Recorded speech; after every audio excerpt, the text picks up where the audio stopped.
میرا دکھ یہ ہے، آپ کا دکھ یہ ہے کہ ہم نے اس امت کو زوال میں دیکھا، ہم نے کشمیر میں ذبح ہوتی مائیں بہنیں اور بیٹے دیکھے، روہنگیا کے اندر مسلمانوں کی نسل کشی ہوتے دیکھی، ہم نے فلسطین کے اندر لہو بہتا ہوا دیکھا، درد ہی درد پھیل گیا۔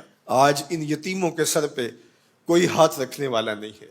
3 مارچ 1924 کو ہم یتیم ہو گئے تھے، سلطنت عثمانیہ ٹوٹ گئی تھی، ورنہ شرق سے لے کر غرب تک، شمال سے لے کر جنوب تک مسلمانوں کا تسلط، اور لوگ ڈرتے تھے کہ خلیفہ نے اعلان جہاد کر دیا تو پھر تمہیں پوری دنیا میں چھپنے کی جگہ نہیں ملے گی۔ یتیم جانتے تھے ہمارے سر پہ کوئی کھڑا ہے، بیوائیں اپنے آپ کو بے آسرا نہیں سمجھتی تھی، بوڑھے سمجھتے تھے کہ ہمارا آسرا یہ لاٹھی ہی نہیں، کچھ دنیا میں بیٹھا ہوا خلیفہ بھی ہے۔ لیکن پھر دنیا کے 3 بر اعظموں پہ پھیلی ہوئی سلطنت صرف دنیا کے 3% حصے پہ سمٹ گئی، اور آج 56-57 اسلامی ملکوں کے اندر ہم تقسیم ہیں، اور اس تقسیم کا نتیجہ ہماری ہوا اکھڑ گئی۔ خلافت کی مرکزیت ہمارے پاس موجود نہ رہی۔ خلافت سے تصور لے کے یورپ نے اپنی صف بندی کی، اور یہ کتنے ملک جڑ کر کے ایک یونین بناتے ہیں اور ہماری وحدت کے ٹکڑے ٹکڑے کر دیتے ہیں۔ دیکھ مسجد میں شکست رشتہ تسبیح شیخ، اور بت کدے میں برہمن کی پختہ زناری بھی دیکھ، کافروں کی مسلم آئینی کا بھی نظارہ کر، اور مسلموں کی مسلم آزاری بھی دیکھ، چاک کر دی ترک نادان خلافت کی کعبہ، سادگی مسلم کی دیکھ اوروں کی عیاری بھی دیکھ۔ آج وہ ہدف حاصل کر چکے ہیں۔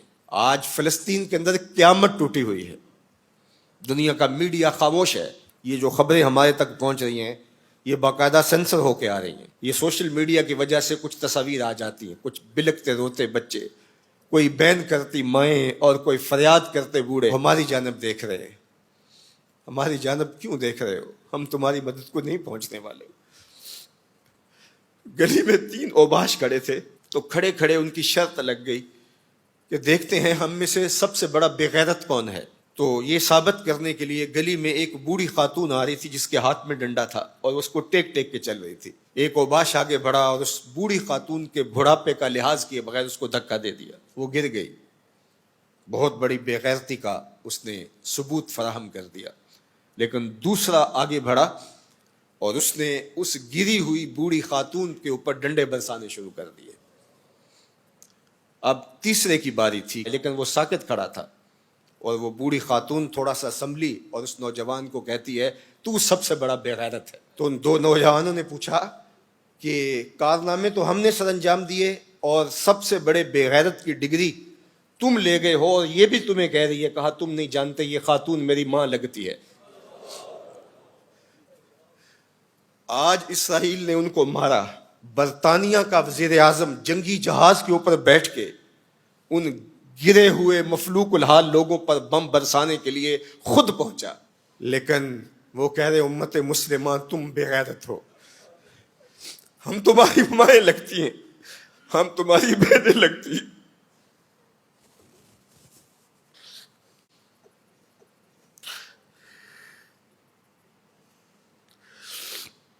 ہم تمہاری بیٹیاں لگتی ہیں۔ ایک یہودی ایک پردہ دار خاتون کے اوپر شراب پھینکتا ہے اور باقی آوازیں کستے ہیں، لیکن وہ دیکھ رہی ہے ایڑیاں اٹھا اٹھا کے امت مسلمہ کی طرف۔ تمہاری مدد کو میری بہنوں کوئی پہنچنے والا نہیں ہے۔ یہ 56-57 اسلامی ملکوں کی فوجیں کرتب دکھانے کے لیے ہیں۔ ہمارے میزائل سسٹم، ہمارے اسلحہ جات، ہمارے ٹینک، ہماری توپیں، ہمارا ایٹم بم تمہارے کام نہیں آئے گا، تمہیں مرنا پڑے گا، سسک سسک کے مرنا پڑے گا۔ یہ امت تمہاری مدد نہیں پہنچے گی، 40 ملکوں کی مشترکہ فوج بھی تمہاری مدد کو نہیں پہنچے گی، حرم سے بھی کوئی آواز نہیں اٹھے گی، نہ عجم سے کوئی آواز اٹھے گی۔ آج امت مسلمہ ایک تن مردہ ہے، OIC مردہ گھوڑے کی طرح ہے۔ بیت المقدس کے ایک کونے کو آگ لگی تھی تو یہ OIC بنی تھی، اور آج پورے فلسطین کو آگ نے اپنی لپیٹ میں لے لیا ہے۔ وہاں یتیم ہی یتیم فریادیں کر رہے ہیں، وہاں بیواؤں کی سسکیاں ہیں۔ ہم اس حالت کو کیوں پہنچے؟ اس لیے کہ ہم نے قرآن کو چھوڑ دیا۔ نہ ہماری عدالت میں قرآن ہے، نہ ہماری معاشرت میں قرآن ہے، نہ ہماری معیشت میں قرآن ہے، نہ ہمارے مقننہ میں قرآن ہے، آج قرآن صرف 2 جلدوں میں بند کر کے ہمارے طاق پہ سجا ہوا ہے. یہ نظام حیات تھا. ہم آج تک اسی برطانوی قانون پر جی رہے ہیں. ہم قرآن کا ضابطہ نہیں لا سکے.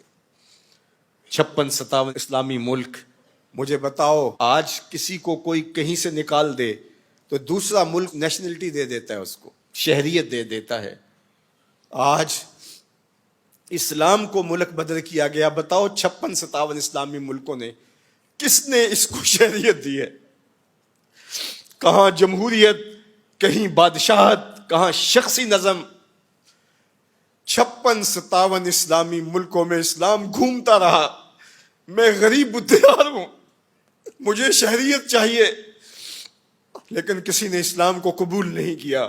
در عجم گردیدہ ہم در عرب, مصطفیٰ نایاب ارزاں بو لہب. اقبال کہتے ہیں میں عجم میں بھی گھوما ہوں, میں عرب میں بھی گھوما ہوں, مجھے ابو لہب بھی ملا ہے, مجھے حضور کا نظام کہیں نہیں ملا. اج دین نبی دا وانگ یتیماں تے گھر کر تکے کھاوے.